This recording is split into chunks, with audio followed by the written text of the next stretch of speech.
Hey y'all, welcome back to Twin Oaks Family Farm in rural southeast Ohio, USA. I'm Melissa. Thanks for joining me on our YouTube channel, Twin Oaks Farm Poultry.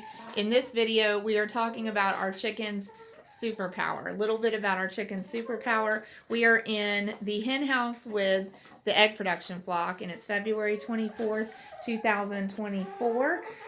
Here in rural southeast Ohio, USA, yesterday, it was almost 60 degrees. I was outside in a t-shirt and jeans and comfortable, and it dropped overnight, and we had snow covering the ground this morning and steady snow showers. So now we're into the afternoon, and the snow stopped. The sun is streaming down with some power behind it, but like we're back in our winter coats and our warm sweaters because winter reminded us it's not over yet.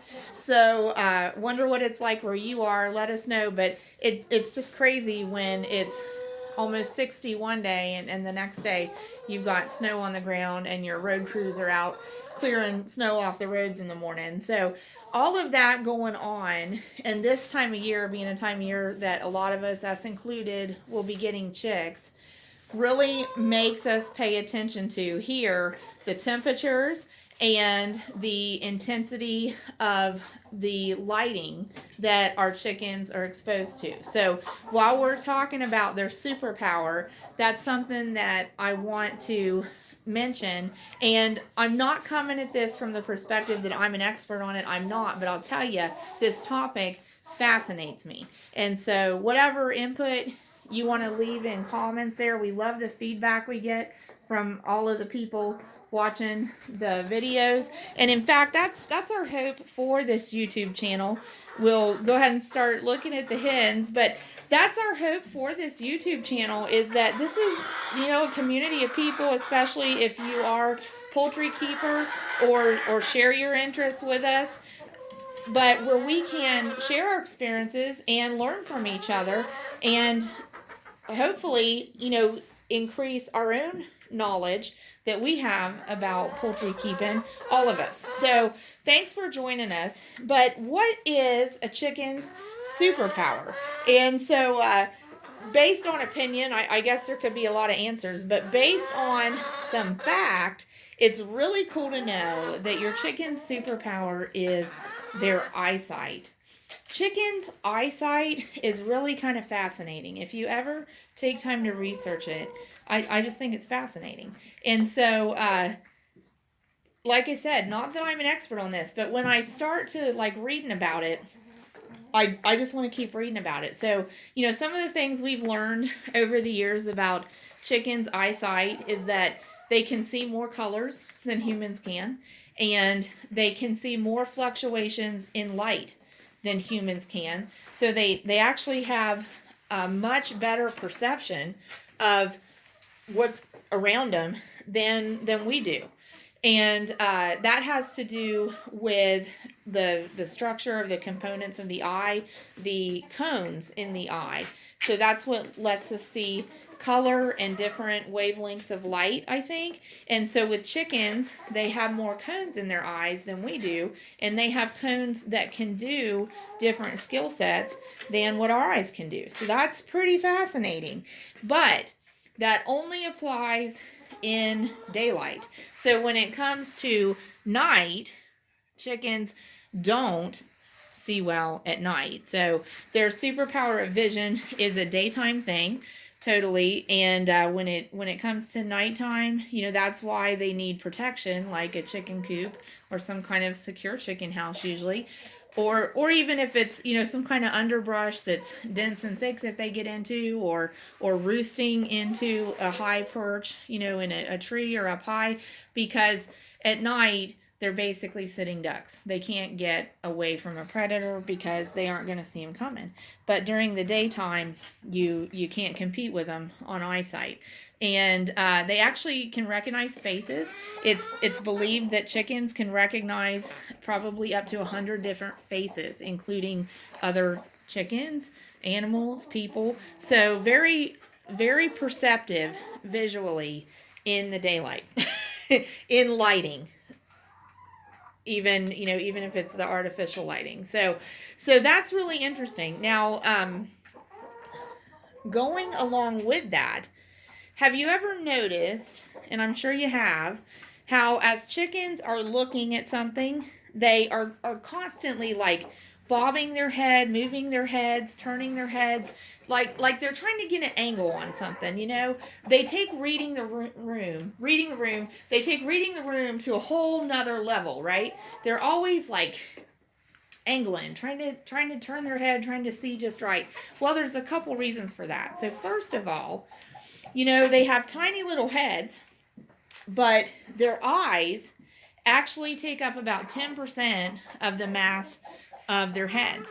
So, for some perspective, like in humans, our eyeballs only take up about 1% of the mass of our entire head. So, that's the perspective. On the other hand, chickens, we don't have enough lighting there for y'all to see the group back there in the corner very well, but so that's the perspective on that. On the other hand, whereas our eyeballs take up 1% of the mass in our heads, chickens' eyeballs take up 10% of the mass in their heads. So it's, you know, a large proportion of the physical stuff in their heads, and their eyes are very, very effective in the daylight.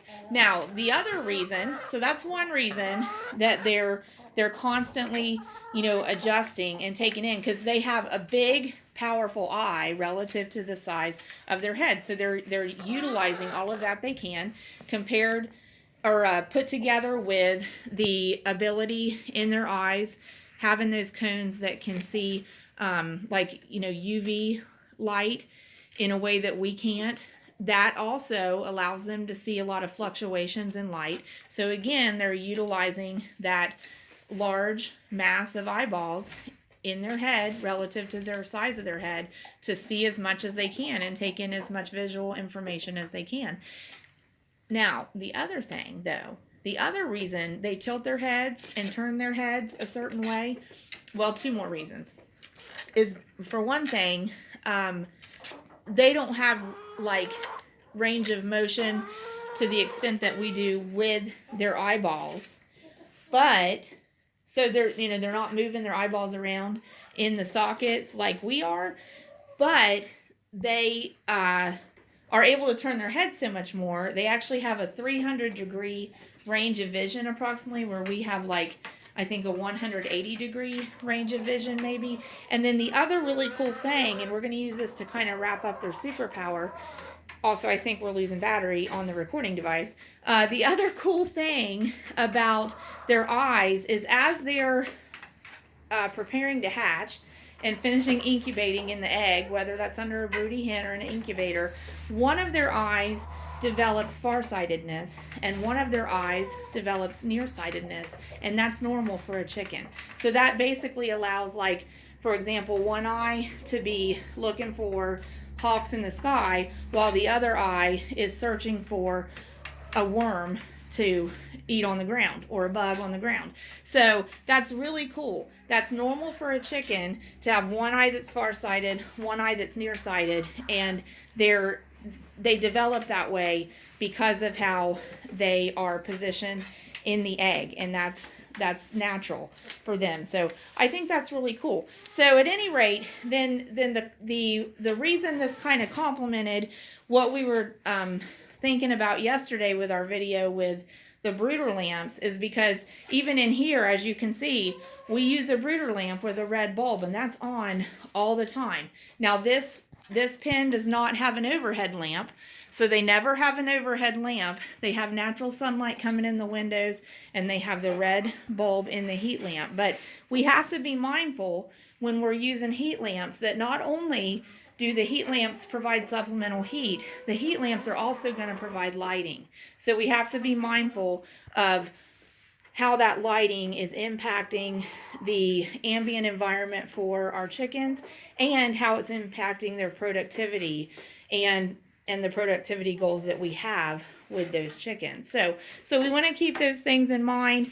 Like I said, I think we're going to have to wrap it up because we have battery running low and running out of recording time anyway. But it's fascinating, their vision, and it's fascinating how lighting impacts their environment. So we want to be mindful with our egg production hens of like increasing light times of year and decreasing light times of year. And we want to be mindful, if we introduce a heat lamp just to have supplemental heat, that we're impacting what's going on with them for lighting. And that definitely impacts their endocrine system, which impacts their egg production. So thanks y'all for joining us. We sure appreciate you. Have an excellent day. God bless you.